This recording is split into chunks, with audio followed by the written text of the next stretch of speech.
¡Qué barbaridad! Por Dios, no vuelva a pasar. Muy bien. Entonces, habíamos terminado en este ejercicio. Ya saben cómo resolverlo. Entonces, ya la parte numérica les toca a ustedes. Ok. Compliquemos un poquito la cosa, pero no tanto. ¿Qué pasa cuando el soluto también es una sustancia volátil? O sea, una sustancia que también tiene su propia presión de vapor, que también puede pasar al estado gaseoso. Entonces, en este caso, lo que hacemos es aplicar la ley de Raoult para cada uno. Si tenemos el disolvente A, le aplicamos la ley de Raoult normalmente. Y tenemos el soluto B, entonces lo que hacemos es asumir que B también es un disolvente. O más bien, asumimos que B es el disolvente y le aplicamos la misma ley de Raoult. La presión de vapor de B en la disolución va a ser igual a la fracción molar de B del soluto por la presión de vapor del soluto cuando está puro. ¿Ok? Vamos a ver, alguien me puso un... Ok.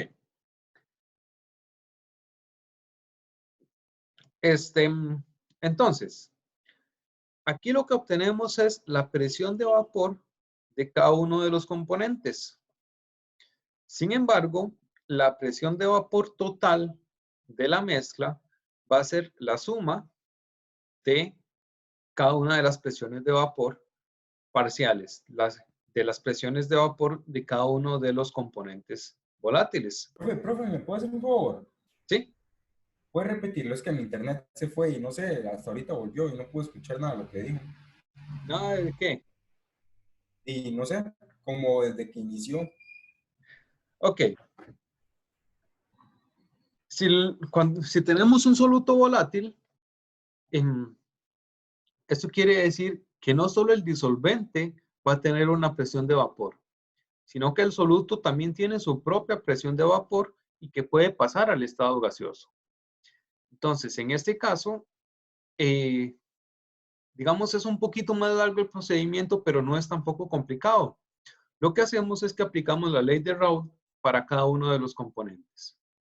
Para el disolvente, como ya lo conocemos, la presión de vapor del disolvente en la disolución, o sea, en la mezcla, es igual a la fracción molar del disolvente por la presión del disolvente cuando está puro. Pero lo que hacemos es, eh, asumimos que el soluto, por decirlo así, se comporta también como disolvente. Entonces, también vamos a tener una presión de vapor para el soluto cuando está en la mezcla, en la disolución. Y se calcula de la misma manera. Fracción molar del soluto, el componente B, por la presión del soluto cuando está puro. Ahora, estas dos presiones son las presiones parciales, pero son las presiones de vapor que se conocen como presiones parciales. Son las presiones que se deben solamente a uno de los componentes. Pero el total, si eso está en un recipiente cerrado, la presión de vapor total va a ser la suma, por supuesto, de las moléculas gaseosas, tanto de A como de B. Entonces, la presión de vapor total, y esta es la ecuación más difícil, va a ser la suma de las presiones parciales de ambas. Ahora, ¿qué sucede si tenemos dos solutos y los dos son volátiles? Bueno, aquí entonces vamos a tener un término adicional para ese otro Profe, componente. a mí me va a decir si es volátil o yo tengo que identificar si es volátil. Normalmente se dice. Ahora, también se podría un poco deducir. Por ejemplo, una sal no es volátil. Entonces, si el soluto es una sal, pues entonces ya sabemos que va a actuar como no volátil. De hecho, En un problema va a ser fácil identificarlo porque si estamos trabajando con solutos volátiles, también vamos a tener la presión de vapor de esos solutos. Esta presión de vapor del compuesto puro también la tenemos que tener. Entonces, digamos que sería relativamente fácil identificar si estamos trabajando con solutos volátiles. Entonces, pues ya, bueno, no es tan complicado en realidad, es la misma ecuación y luego otra ecuación que sigue. Esta es la más difícil de todas, es simplemente una suma. Entonces, bueno, nada más que decir y pasemos a la práctica. A 20 grados Celsius, la presión de vapor del benceno es 75 torr y la del tolueno es de 22 torr. Ven, acá tenemos presiones de vapor para dos sustancias cuando están puras. Entonces quiere decir que estamos trabajando con solutos volátiles.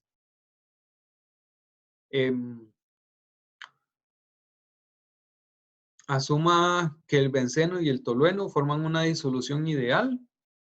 Cuando se refiere a disolución ideal, quiere decir que los volúmenes son aditivos. Es decir, que sí se cumple aquello de que 30 más 30 es igual a 60 o 20 más 20 mililitros es igual a 40 mililitros.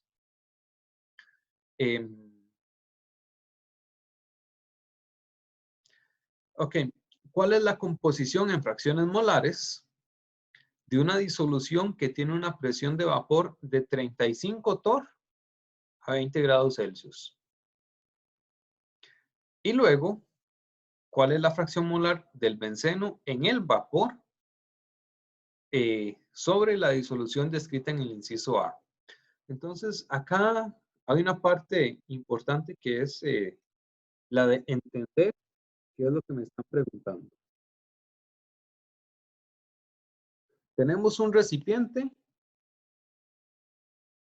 y en ese recipiente vamos a tener una fracción molar del benceno. Vamos a tener benceno y vamos a tener tolueno. Entonces vamos a tener una mezcla de ambos. En la parte o por encima del líquido, entonces vamos a tener moléculas de ambos gases que se deben a las presiones de vapor de ambos líquidos. La parte B, lo que nos están preguntando es la fracción molar del benceno, pero en el gas. No esta fracción molar de la mezcla, de la disolución, sino de todo lo que se evaporó, de todo lo que se evapora producto de la presión de vapor. Entonces, ¿cuál es la fracción molar del benceno en esas moléculas gaseosas? Entonces, bueno, empecemos por el principio, por supuesto. Vamos con la parte A. Tenemos que primero, pues, descifrar o obtener la composición en el estado líquido.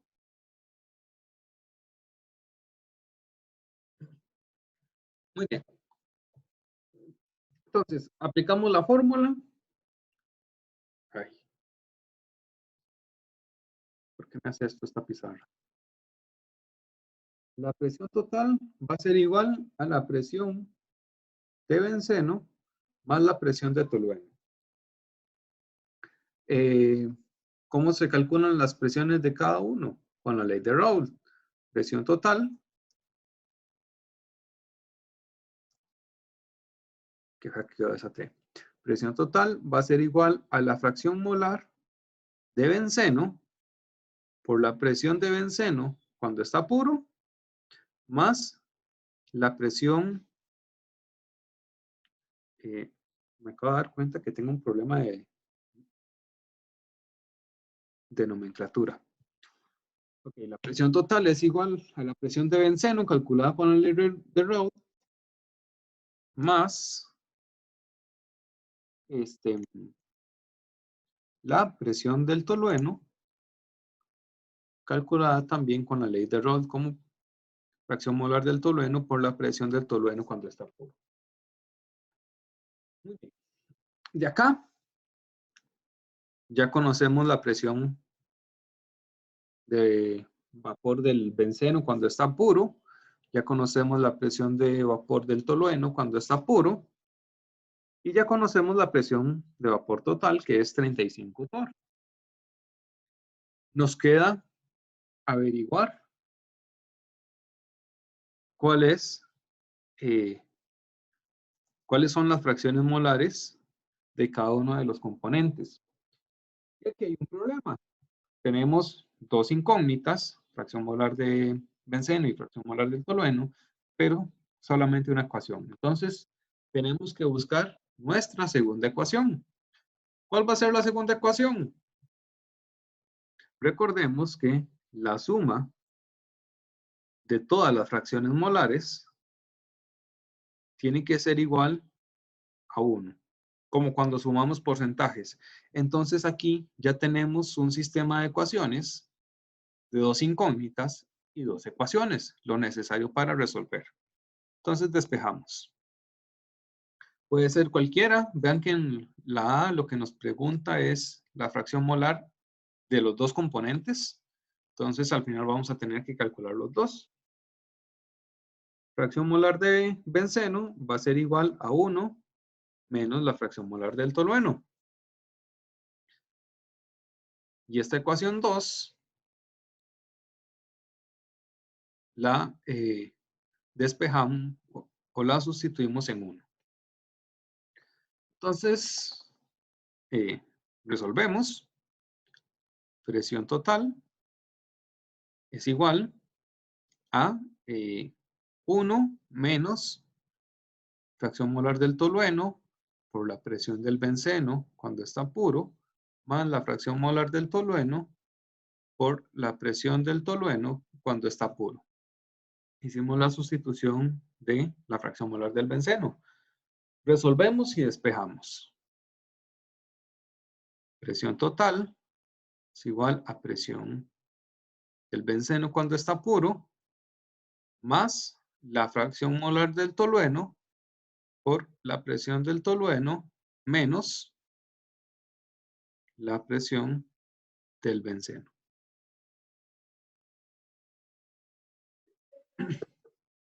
¿Sí? Ajá. ¿Alguien preguntó algo? No, profe, fue que sin culpa le di al micrófono. Ok. Espero que esta parte, que este paso haya quedado claro. Si no lo hacen ustedes paso a paso, pero no tengo campo para hacer todos los pasos. Entonces, bueno. Además, ustedes ya están llevando cálculo. Entonces, esta parte de resolver ecuaciones ya tienen que manejarla muy bien. Ok, entonces, ¿qué nos queda? Despejar fracción molar del tolueno.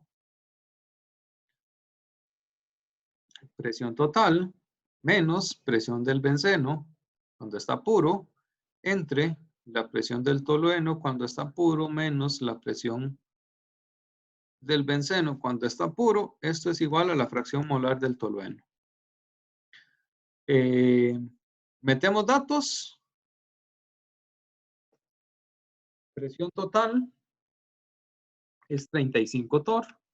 Presión del benceno cuando está puro es 75 torr. La presión del tolueno cuando está puro, 22 torr, menos otra vez 75 torr. Fracción molar del tolueno, 0.75. Y vamos a ver, cifras significativas, 2, 2, 2. Fracción molar del tolueno, 0.75. Fracción molar del benceno. Nos devolvemos entonces a esta ecuación y la resolvemos. 1 menos 0.75, entonces la fracción molar del benceno es igual a 0.25.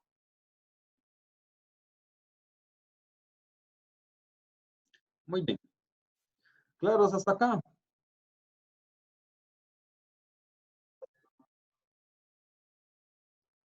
Listo. Resolvimos la A. Ok. La B.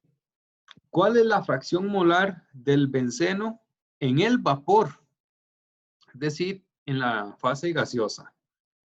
Ok. Y aquí, para resolver este ejercicio, entonces, nos vamos a devolver a gases ideales. Voy a borrar todo y, ok, copiemos otra vez los datos que ya tenemos. Fracción molar del benceno es 0.25. La fracción molar del tolueno es 0.75. Muy importante, estas son fracciones molares en el líquido. Okay. Fracción molar del benceno en el vapor. Entonces, en este caso,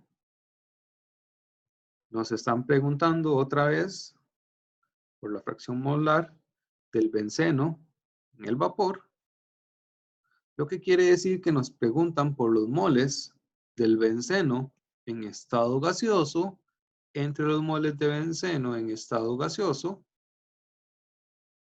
más los moles de tolueno en estado gaseoso. ¿Cómo podemos calcular los moles de un gas? A partir, EU es igual a NRT. Perdón, exactamente, pensé que ecuación estaba del con- gas ideal. N es igual a P por V entre RT. Ahora, algo que tenemos que notar, bueno, si hacemos la sustitución, la fracción molar del benceno en estado gaseoso es igual a la presión del benceno por el volumen entre RT entre la presión del benceno por V entre RT más la presión del tolueno por el volumen entre RT. Estamos hablando de que es una mezcla de gases, entonces el volumen tiene que ser igual en para todo el gas, por supuesto. R es una constante, se cancela. La temperatura, otra vez estamos hablando de una mezcla, entonces toda la mezcla tiene la misma temperatura. Entonces, básicamente, sacamos a factor común V entre RT y lo cancelamos.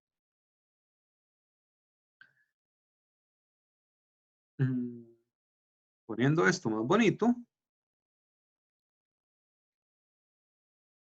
ya de forma simplificada, entonces tenemos que la fracción molar del benceno va a ser igual a la presión del benceno entre la presión del benceno más la presión del tolueno. ¿Cómo podemos calcular la presión del benceno? ¿O la presión del tolueno?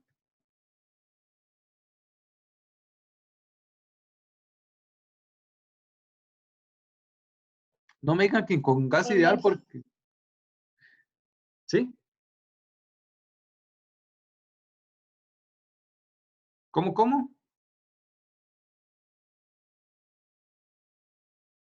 ¿Quién quiso hablar? Que no le reconocí la voz.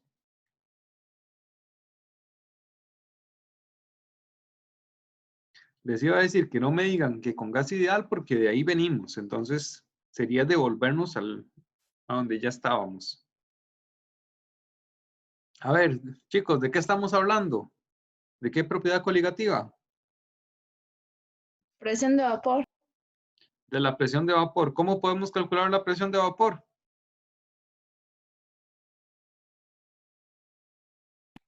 Con la fracción molar. Con la fracción molar. ¿Y qué más? Y la presión cuando está puro. Ok. La ley de Raoult. Muy bien. Ahora. ¿Cómo se llama ese muchacho? O bueno, ese Raoult. científico. Ah, es que yo le digo Raoult. Raoult. Sí. Ok, entonces ya lo tenemos. Tenemos una forma de calcular las presiones y a partir de esas presiones podemos calcular la fracción molar del benceno en el gas. Entonces, la presión del benceno va a ser igual a la fracción molar del benceno, que recordemos que la ley de Raoult utiliza las fracciones molares en el líquido, en la mezcla líquida. Entonces,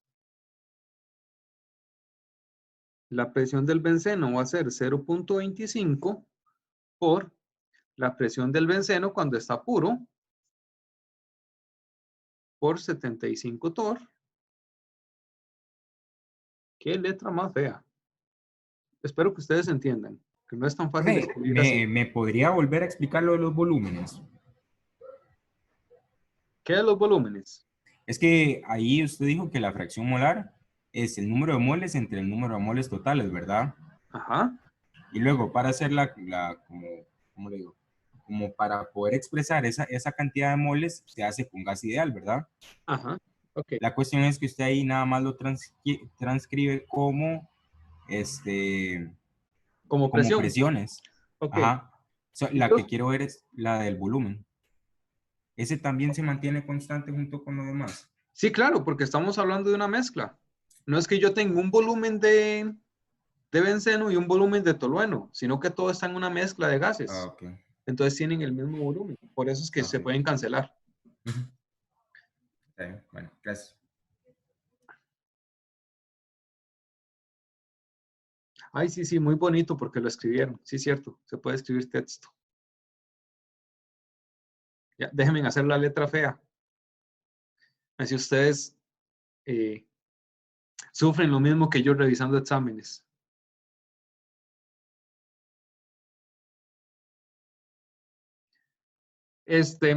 Ok, entonces, presión de vapor del benceno es igual a la fracción molar en el líquido por la presión de vapor del benceno cuando está puro.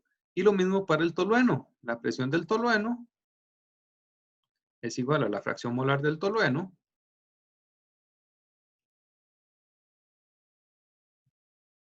por la presión de vapor del tolueno cuando está puro.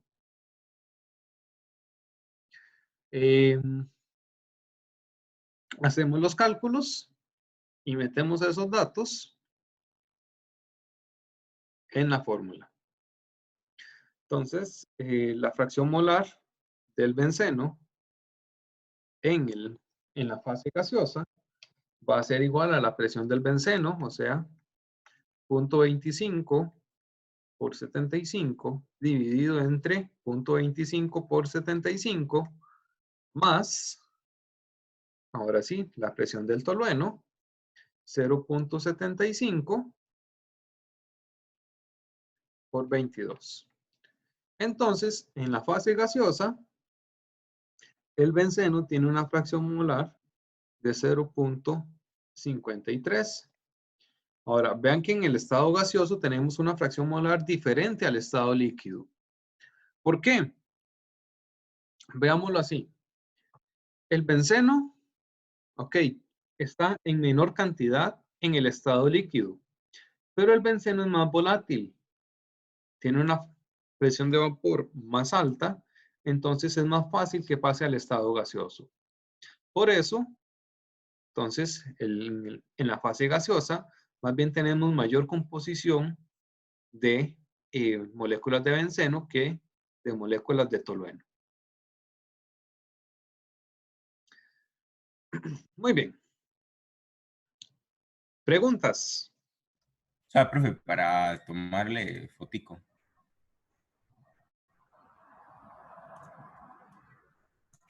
Clic. Ya, muy bien.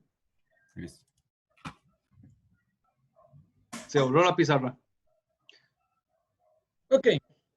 Segunda propiedad coligativa. Aumento en el punto de ebullición. ¿Por qué cuando mezclamos un disolvente con un soluto aumenta el punto de ebullición? Bueno, aquí es importante recordar la definición del punto de ebullición. El punto de ebullición es la temperatura a la cual la presión de vapor se iguala con la presión atmosférica. Recordemos que los líquidos tienen una cierta presión de vapor y cuando aumentamos la temperatura, la presión de vapor aumenta. Cuando esa presión de vapor aumenta hasta que iguala la presión atmosférica, entonces en esa temperatura tenemos el punto de ebullición. Ahora, recordemos que cuando tenemos una disolución, cuando agregamos un soluto, la presión de vapor disminuye.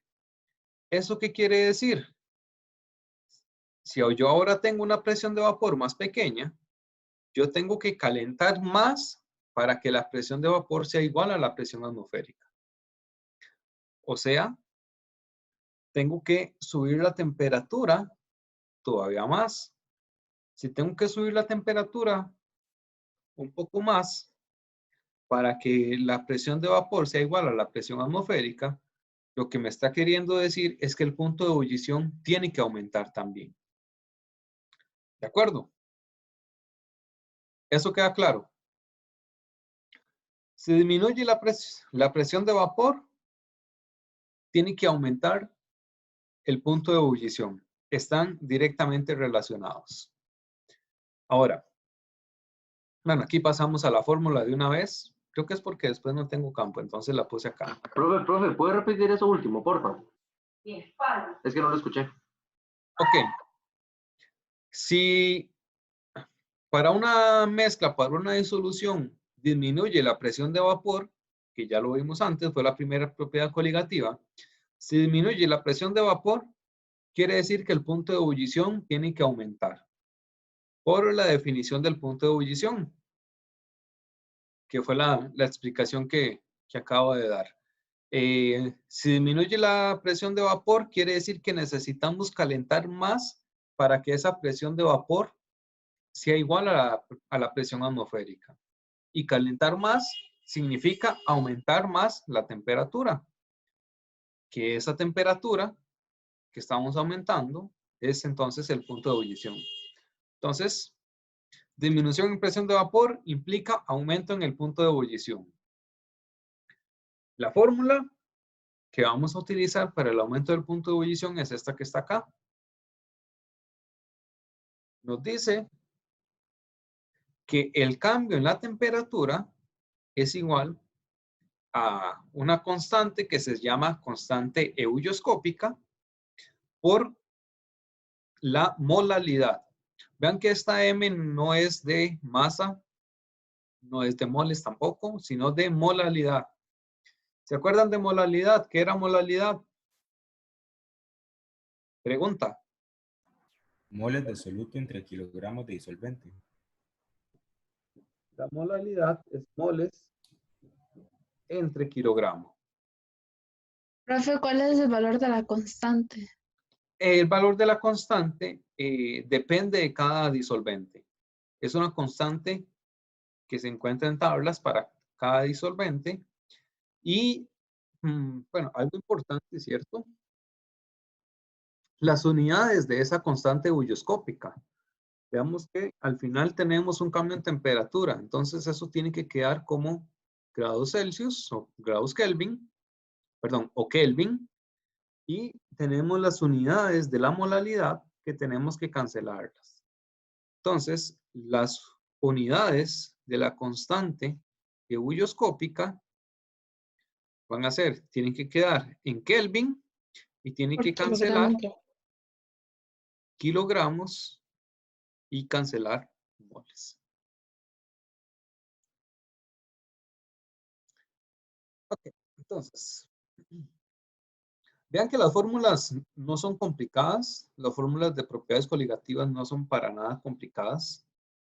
Entonces, me esperaría un 100 en el próximo examen. Profe, ¿esto no entra en el examen que tenemos para el domingo? No. Ah, bien. Profe, el examen del domingo es fuerzas intermoleculares y curvas de calentamiento. Gases, Gracias. Y fuerzas intermoleculares, que curvas de calentamiento está dentro de fuerzas intermoleculares. Profe, una consulta. Ok. ¿Usted nos iba a poner algún problema o algo con la ecuación de Van der Waals? O de Van der Waals, no sé cómo quiera decirlo. Ah, ¿es probable? Pero eso sí se utiliza. Es que yo he visto problemas con eso y no sé, son medio raros. ¿Por qué medio raros? Porque, digamos, si usted la ve así, en términos muy generales y muy por encima, nada más como hacer sustitución de valores. Pero vi problemas que metían como integrales y me quedé bateadísimo. Ah, tranquilo, nosotros no vimos integrales para eso, entonces no vamos a No entra tener ningún problemas problema con así. integrales, Bueno, solo ok. con derivadas. Bueno, está bien. Les recordé el examen y ya empezaron a paniquear. Tranquilos, chicos, tienen una semana. Bueno, esperaría que en las horas de la tarde, pues, se pongan a resolverlo, ¿verdad? Profe, es que el problema es que hay demasiadas cosas que hacer, profe. Tienen una semana. Ustedes saben que los exámenes se duran 2 horas. Si quieren, pueden durar 3. Y en la tarde tienen 3 horas dedicadas para química, entonces. El examen tiene tiempo, No, pero es un PDF. no tiene tiempo. Ah, bueno, profe, Nueva modalidad, tuve mucho PDF miedo. con tiempo. O sea, tienen tiempo de entregarlo hasta el domingo a medianoche. Bueno, 11:59. Ok. Entonces a las 11:58 se las entrego. Ok. Y se va a ir a internet, se imagina. ¿Cómo fue que dijo Jan antes? La canción de Iron Maiden. ¿Ah? 2 minutos para la medianoche de Iron Maiden.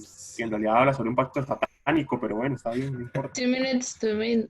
No, profe, es que antes estábamos en clases con Janan y dijo que con nosotros no era el caso, pero que los muchachos de décimo le entregaban, digamos, tenían una asignación para las 11:59 y le entregaban la tarea a las 11:58.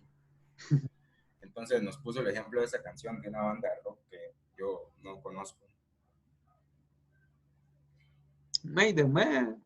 No conozco esa canción o probablemente la he escuchado, pero yo nunca me sé los nombres de las canciones. Bueno, seguimos. Vamos a ver de una vez la tercera propiedad coligativa porque está muy relacionada. ¿Esta fórmula se les hace familiar? Bueno, pues sí, es la misma. La disminución en el punto de congelación. La fórmula dice también que el cambio en temperatura es igual a una constante que ahora se llama constante crioscópica por la molaridad del soluto. Ahora, ¿por qué disminuye el punto de congelación? Si nosotros construimos un diagrama de fases, de esos bonitos, pues tenemos aquí la línea de fusión, aquí la línea de ebullición. ¿Qué pasa cuando lo ponemos en una disolución? Que el punto de ebullición aumenta. Entonces, esa línea de ebullición va a estar corrida un poco hacia la derecha. Y como esa línea está corrida un poco hacia la derecha, entonces ahora el punto triple cambia. Y también cambia, entonces, la línea que me indica la fusión.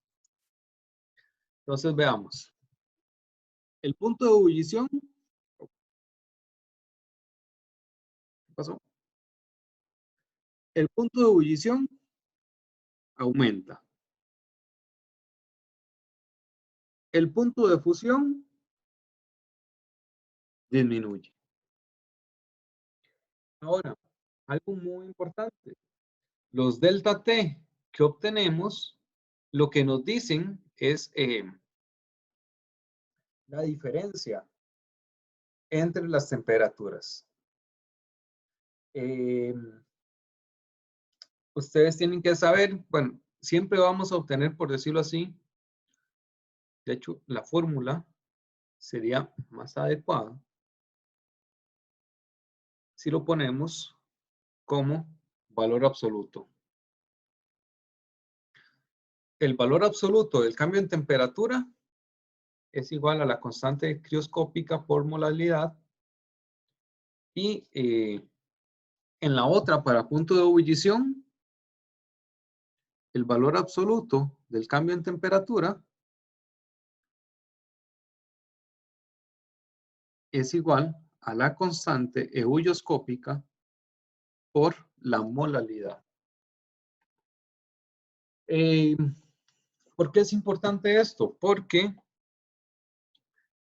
nosotros, bueno, ustedes, yo ya me lo sé, ustedes tienen que aprenderse que el punto de ebullición aumenta.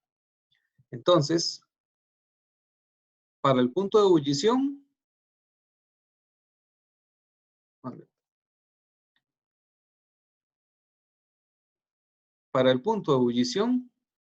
la temperatura final, o sea, el punto de ebullición de la disolución,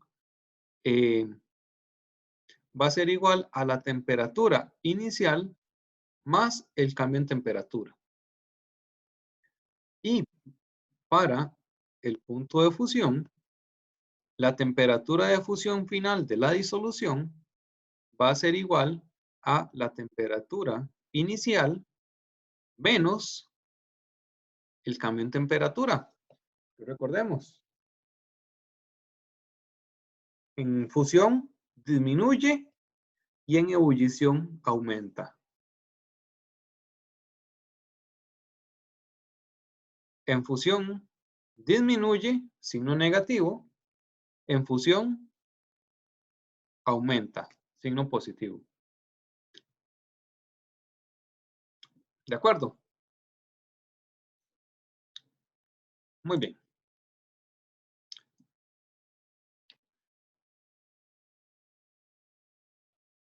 Entonces, tenemos aquí varios ejercicios para resolver. Un anticongelante para automóviles consiste en etilenglicol, un no electrolito y no volátil. Calcula el punto de ebullición y el punto de congelación de una disolución 25% en masa de etilenglicol en agua. Entonces, vean acá. Nosotros necesitamos calcular la molalidad a partir de un porcentaje en masa. Entonces, esa es la complicación del ejercicio. Luego, las constantes están tabuladas, no las ponen aquí en los datos, pero sí en la resolución. Acá vemos la constante ebullioscópica del agua es 0.51 grados Celsius entre molal y la constante crioscópica del agua, entonces es 1.86 grados Celsius entre molal. Ok, ¿cómo se resuelve esto? La resolución de este ejercicio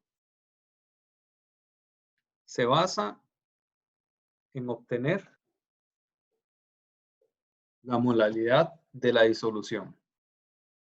Entonces, vamos a resolverlo por aparte.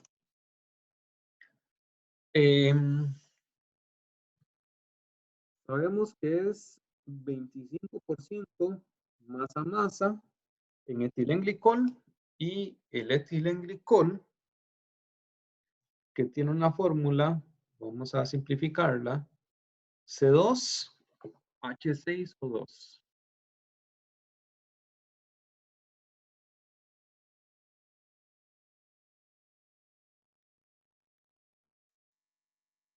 Ok, puede ser que la fórmula molecular sea necesaria. Muy bien, entonces, ¿qué necesitamos? Calcular la molalidad. Que la molalidad era moles de soluto, o sea, los moles de etilenglicol entre 2 kilogramos del solvente, que es agua.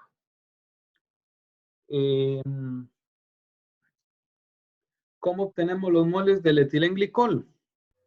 Estos moles podemos obtenerlos a partir de la masa de etilenglicol entre la masa molar del etilenglicol. Entonces ahí vamos viendo ya los datos que necesitamos. Bueno, la masa molar del etilenglicol, podemos calcularla.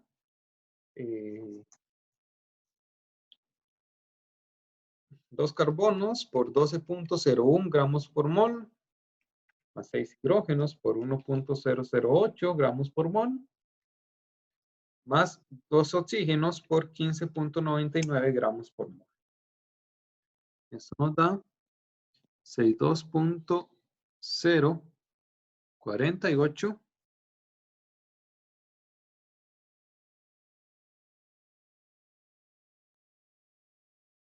gramos por mol. Muy bien. Ya tenemos uno de los datos que necesitamos. Ahora solamente nos hace falta obtener las masas de etilenglicol y de agua. Tenemos el porcentaje. Entonces recordemos, ¿qué es lo que nos dice un porcentaje? Un porcentaje nos dice la cantidad o la cantidad que hay, las partes que hay, en este caso de etilenglicol, por cada 100 partes totales, 100 partes de disolución. Entonces, muy fácil. Si nosotros asumimos que tenemos 100 gramos de disolución, esto va a ser igual a los gramos de etilenglicol más los gramos de agua. Y tenemos el porcentaje, que el porcentaje nos dice que de cada 100, sí, de cada 100, 25 son de etilenglicol.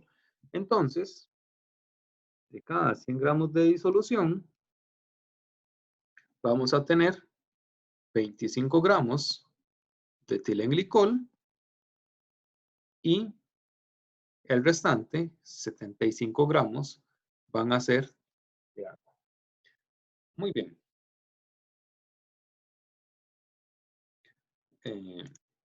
Ok.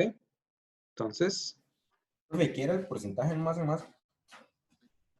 masa de soluto entre masa total de disolución. Okay.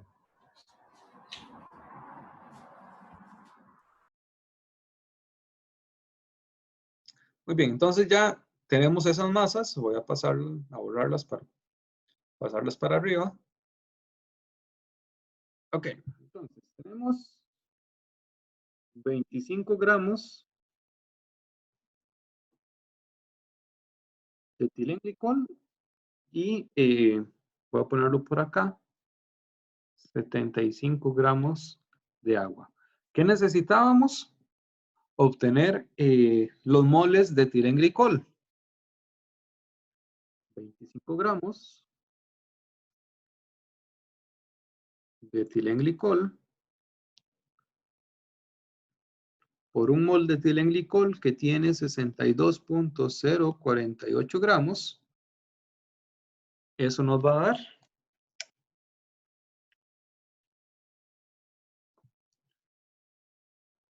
0.4029 moles de etilenglicol. Esto, recordemos que como partimos de 100 gramos, entonces hay que tenerlo presente. Esos moles están en 100 gramos de disolución de la mezcla. Ok, ¿qué más necesitábamos para calcular la molalidad? Los kilogramos de disolvente. Entonces, 75 gramos de agua, lo pasamos a kilogramos y esto nos da 0.075 kilogramos de agua.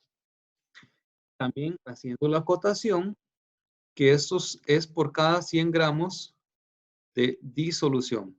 Muy importante. Tienen que ser en la misma cantidad. Es decir, con lo que nosotros partimos, con eso resolvemos el ejercicio. No podemos cambiar las cantidades a medio camino porque si no, vamos a perder la relación. Ven que nosotros lo que estamos haciendo es cambiando esta relación de 25% masa-masa a una relación de moles de soluto entre kilogramos de disolvente. Entonces, tenemos que mantener siempre esa relación. 25 gramos de etilenglicol quiere decir 0.4029 moles. Esos 25 gramos representan un 25% de 100 gramos totales. Esos 100 gramos totales representan 75 gramos de agua. Esos 75 gramos de agua son 0.075 kilogramos de agua. Entonces, siempre mantenemos hablando de las mismas cantidades en otras unidades. Ok, entonces ya tenemos esto.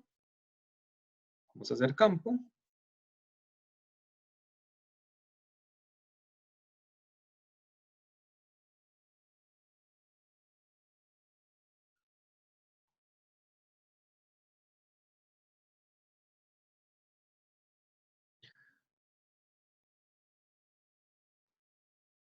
Entonces, ahora la masa de agua expresada en kilogramos es 0.075 kilogramos. Muy bien, ya tenemos todo. Molaridad va a ser igual entonces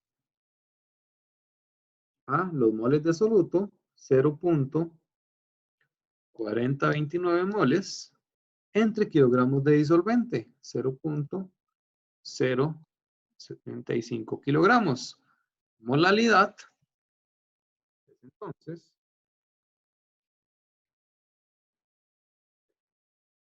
5.3722 mol por kilogramo. Ya obtuvimos la molaridad. Entonces ahora lo que nos queda es calcular los cambios en los puntos de fusión y los cambios de punto de ebullición multiplicándolo por las constantes. 0.51 para ebullición, 1.86 para fusión. Y obtenemos los cambios en la temperatura. Entonces, una vez que tenemos esos cambios, vean que son deltas de temperatura. No son las temperaturas de ebullición ni las temperaturas de fusión. Nos hace falta un cálculo adicional todavía para el punto de ebullición. Entonces tomamos el punto de ebullición del agua pura, que es 100 grados Celsius, perdón, y le sumamos el delta, porque la propiedad coligativa es aumento del punto de ebullición. Le sumamos el delta que calculamos, entonces el punto de ebullición de la mezcla es de 102.7 grados Celsius. Y el punto de congelación hacemos lo mismo, pero con una resta. El punto de congelación normal o el punto de fusión del agua pura, 0 grados Celsius, menos el delta T, menos 10 grados Celsius, o sea, menos 10 grados Celsius. Una observación importante cuando hablamos de esto, de propiedades coligativas, el rango de temperaturas en el que la sustancia se mantiene líquida, o sea, una disolución se mantiene líquida, va a ser más amplio por efecto precisamente de la mezcla, de las propiedades coligativas. Aumenta el punto de ebullición y disminuye el punto de congelación, entonces hay un rango más amplio de temperaturas en las que la mezcla va a estar en estado líquido.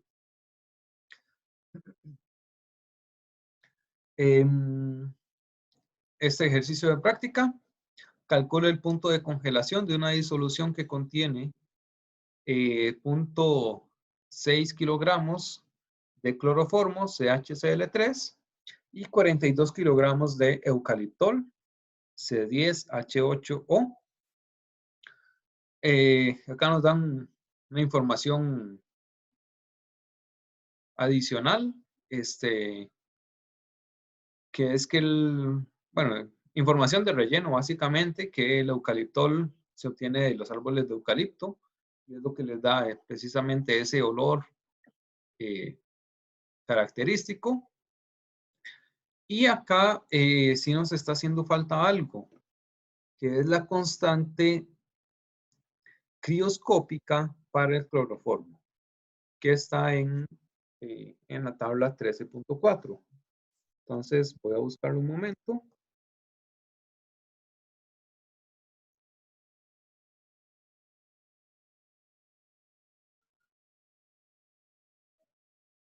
La tabla 13.4.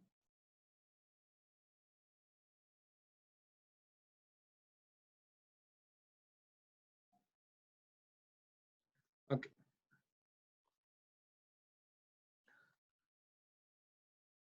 Nos dice que el cloroformo tiene un punto de congelación normal de menos 63.5 grados y su constante crioscópica es 4.68. Entonces voy a ponerlo acá antes de que se me olvide. Ponerlo en la presentación original.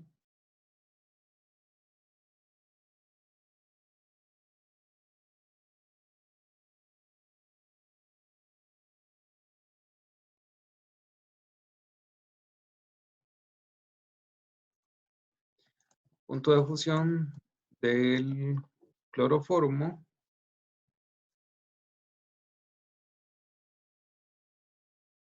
es menos 63.5 grados Celsius y la constante crioscópica es 4.68 grados Celsius entre molar.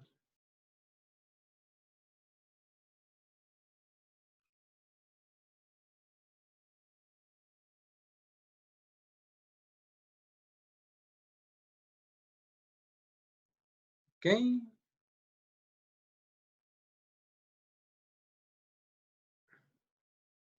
Y se dejó de compartir la pantalla, entonces vamos a ver. Oh, no, no era esa. Esa es la de décimo. Perdón. Esta de acá. Ok, ahora sí. Entonces ya tenemos los datos para hacer el ejercicio. Bueno, para que ustedes lo resuelvan. Tienen masa de cloroformo, tienen masa de eucaliptol. ¿Cuál es el soluto y cuál es el disolvente? Pregunta.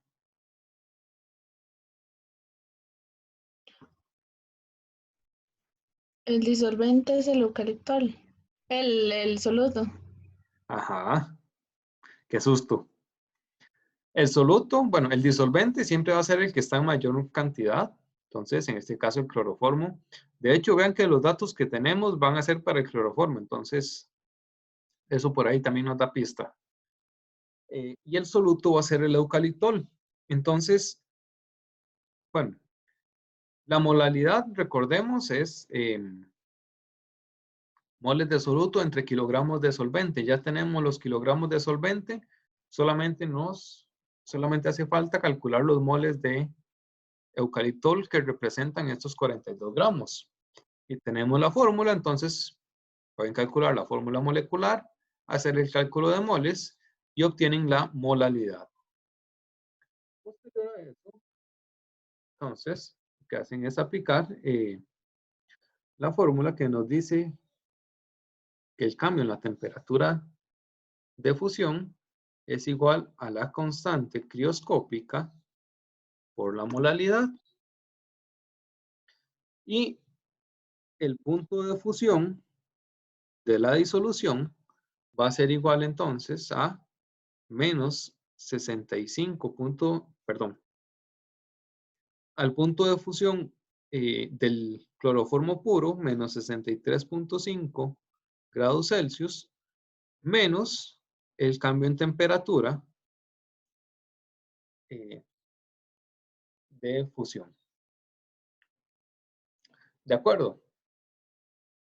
No lo vamos a resolver completamente, pero si les queda alguna duda sobre cómo resolverlo, entonces, por favor, avisen. Pero son ejercicios bastante sencillos. Ok, es otro ejercicio. Dice, ¿cuál es el punto de congelación de una disolución acuosa que hierve a 105 grados Celsius? Ok, me están dando nada más el punto de ebullición. ¿Qué hago con eso? ¿Cómo tengo el punto de congelación? A ver, escucho ideas. O leo, si alguno no quiere hablar, puede ponerlo en el chat también. Tengo solamente un dato, el punto de ebullición del agua. Perdón, de la disolución. Bueno, tengo también el punto de ebullición del agua pura, porque eso ya me lo sé, es 100 grados Celsius. Tengo también la constante, las dos constantes del agua. La constante crioscópica, que es 0.51 grados Celsius entre molar, y la constante ebulloscópica, que es 1.86 grados Celsius entre molar.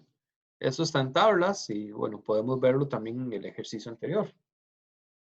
Tenemos la modalidad. No tenemos la molalidad. Eso es lo que tengo. Datos del disolvente puro, del agua pura, y que hierve a 105 grados Celsius. ¿Qué puedo hacer? Pregunta de examen.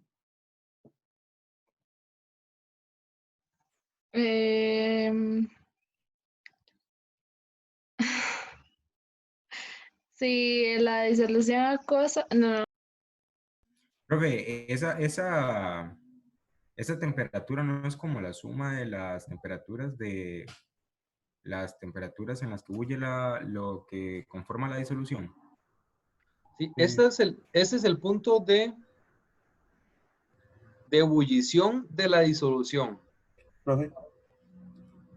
Sí, Ajá. yo sé, yo tengo el punto de ebullición de la disolución, ¿verdad? Entonces yo sé que eso es igual a, bueno, la KB, esa constante, ¿verdad? Por la molalidad, perdón, menos el punto de ebullición del agua. Eso está bien, ¿verdad? Sí. Muy bien. Entonces de ahí despejo la molalidad y esa molalidad la meto en la fórmula, puesto que ya tengo el punto de fusión del agua y la KF del agua. Entonces yo sé que X en este caso, que es el punto de fusión del agua, va a ser igual a KF por la M despejada de la fórmula anterior menos el punto de fusión. Y así ya salió. Y podemos irnos a bailar merengue o algo así al parque, porque ya pasamos el examen y esas cosas. Porque Me parece muy bien. Pero al parque no. No podemos sí, salir. no se puede salir, además está con cinta. Hay una cinta amarilla que nos impide claramente entrar. No es como que nadie se la brinque. Jonathan, compórtese. Digo, yo no, pero se la están brincando, digamos. ¿Cómo que usted se la está brincando? No sé, la están brincando, yo no. O sea, entiendes la oración impersonal. Ok. Se la están brincando. Entonces, exactamente. Tenemos que el punto de ebullición es de 105 grados Celsius para la disolución. ¿Qué es ese punto de ebullición? El punto de ebullición normal del agua, que es de 100 grados Celsius, más el cambio de temperatura que se origina a partir de tener esa mezcla, esa disolución. Ahora, ese cambio en el punto de ebullición lo podemos calcular con la ecuación como la constante de ebullición, la constante ebulloscópica por la molaridad. Y como obtuvimos este cambio de temperatura de ebullición de la ecuación anterior, esto es una constante que ya conocemos, entonces podemos calcular la molalidad de esa disolución. ¿Qué hago con esa molalidad? Pues me voy ahora a hablar de fusión. El cambio en la temperatura de fusión es igual a la constante crioscópica por la molalidad. ¿Cuál molalidad? La misma, porque estamos hablando de la misma disolución. Una vez que obtengo, entonces, el cambio en la temperatura de fusión, puedo calcular el punto de fusión haciendo la resta del punto de fusión normal del agua, que es 0 grados Celsius, menos la temperatura, el cambio en temperatura originado a partir de la disolución. ¿De acuerdo? ¿Alguna pregunta? ¿No? Bueno. Entonces, continuamos. Profe, Sí, ¿puede volver donde tiene el procedimiento? ok, claro.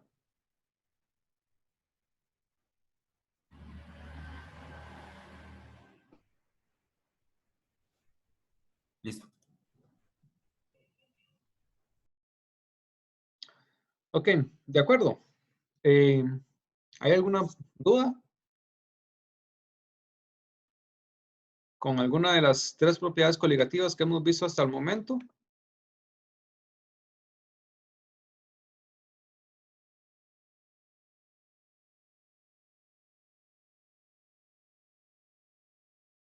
Por el momento yo no.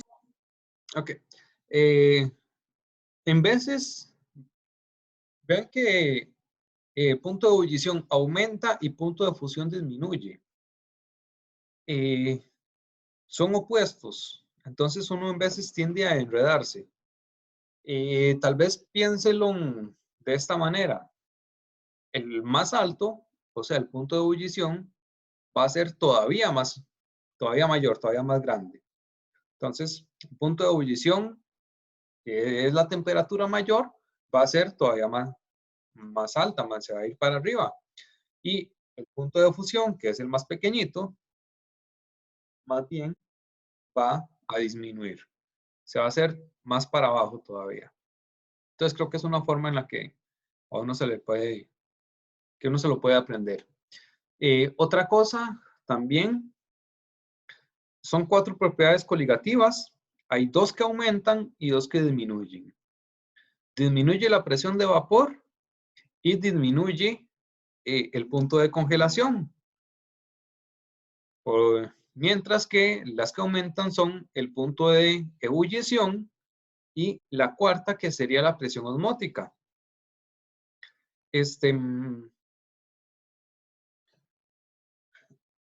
Vamos a ver, de biología, ¿qué es ósmosis?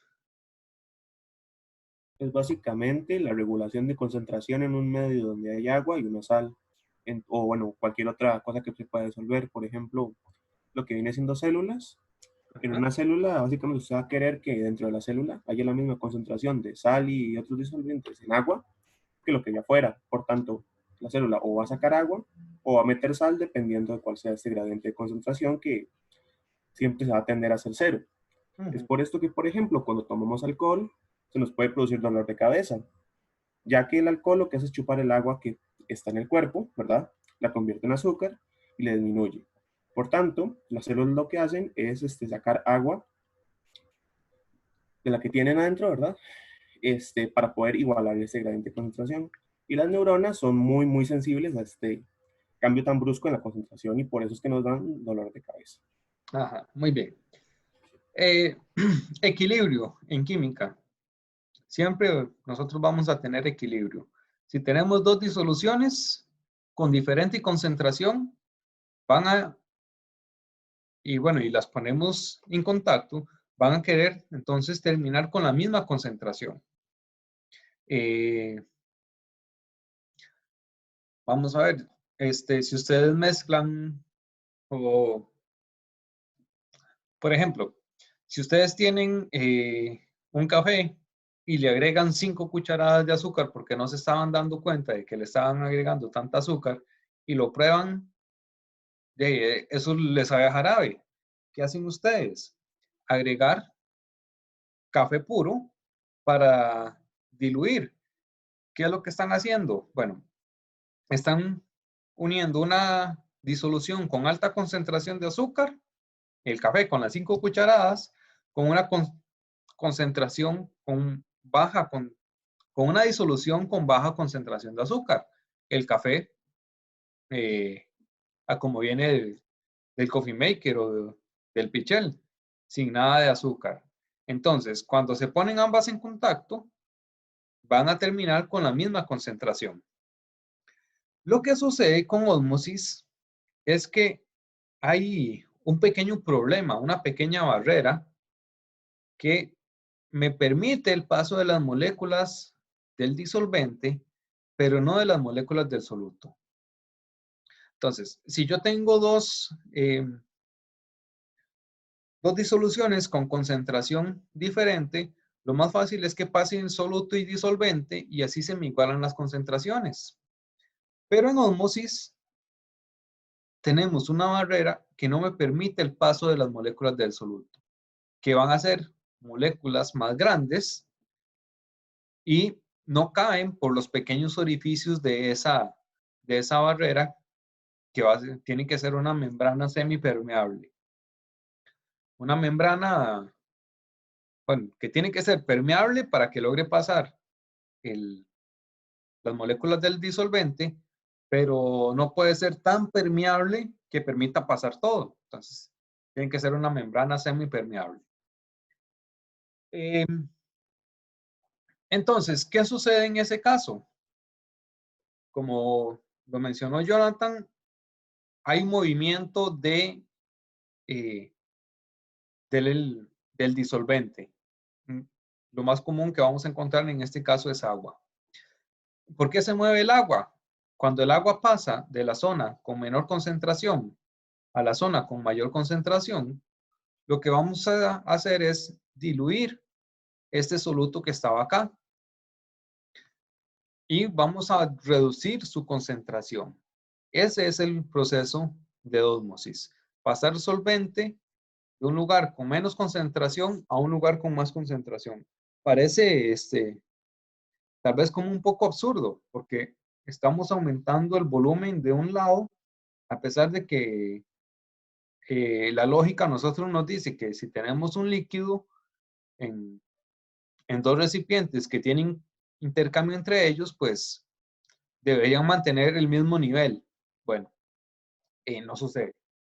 En ósmosis, cuando tenemos solutos de por medio, pues el proceso osmótico lo que hace es aumentar el volumen de disolvente en la zona de mayor concentración, porque si aumentamos el disolvente, entonces disminuimos la concentración. Y por ahí se intenta equiparar un poco la concentración de ambos medios. Esta es la fórmula que vamos a utilizar para medir presión osmótica, donde presión osmótica se representa con la letra Pi mayúscula y no se les hace conocida esta fórmula. De algún otro lado.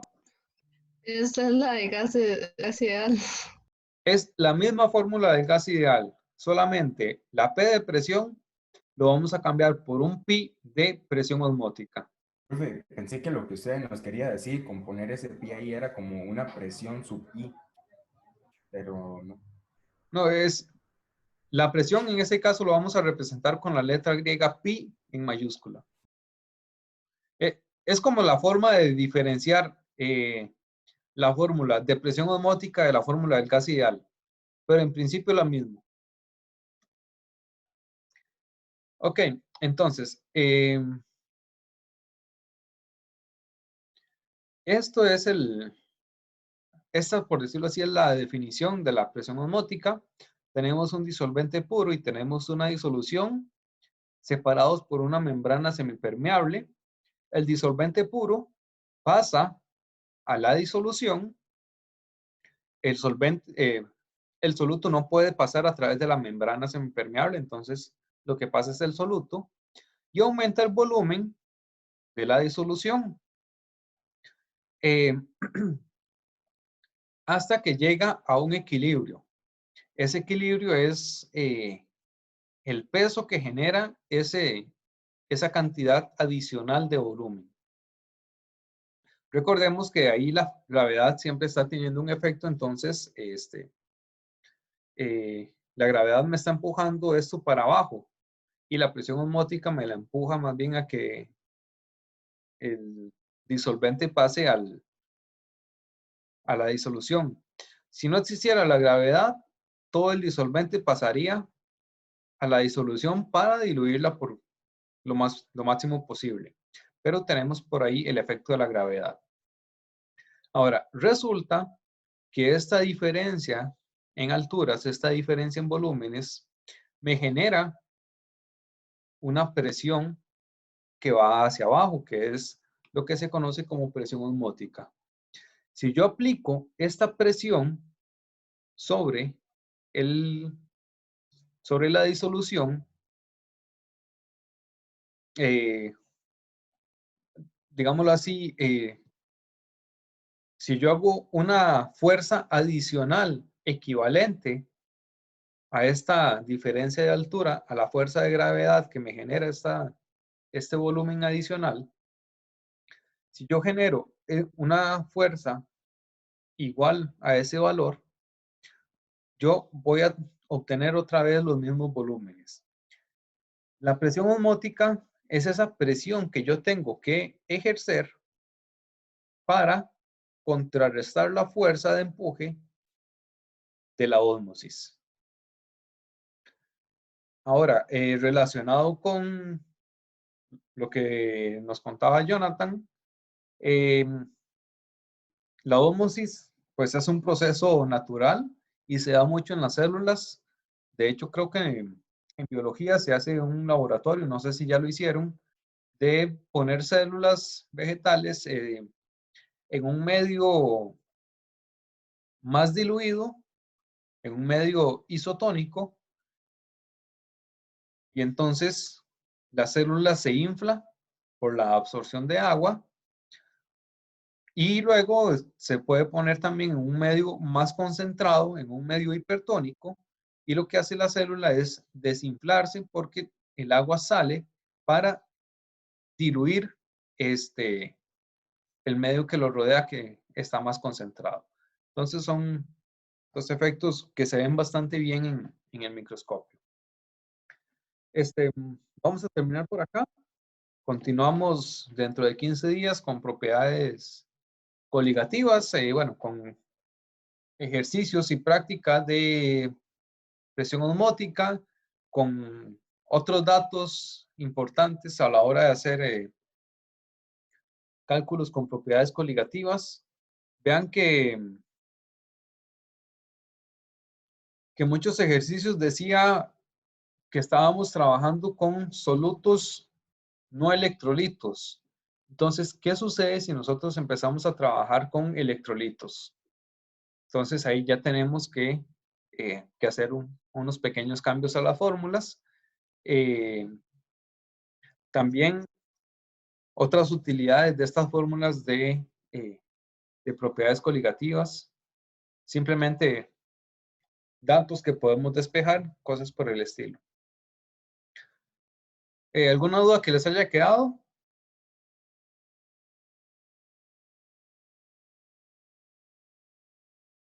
Profe, esa presentación está en modo.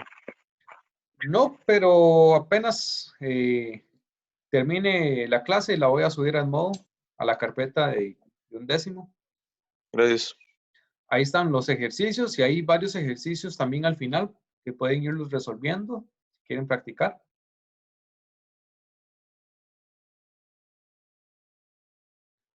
Y si no hay nada más, entonces, bueno, nos vemos. Buen provecho en el almuerzo.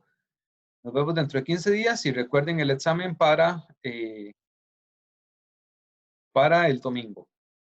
Que el examen también voy a subirlo ahora inmediatamente apenas terminemos la clase. Bueno,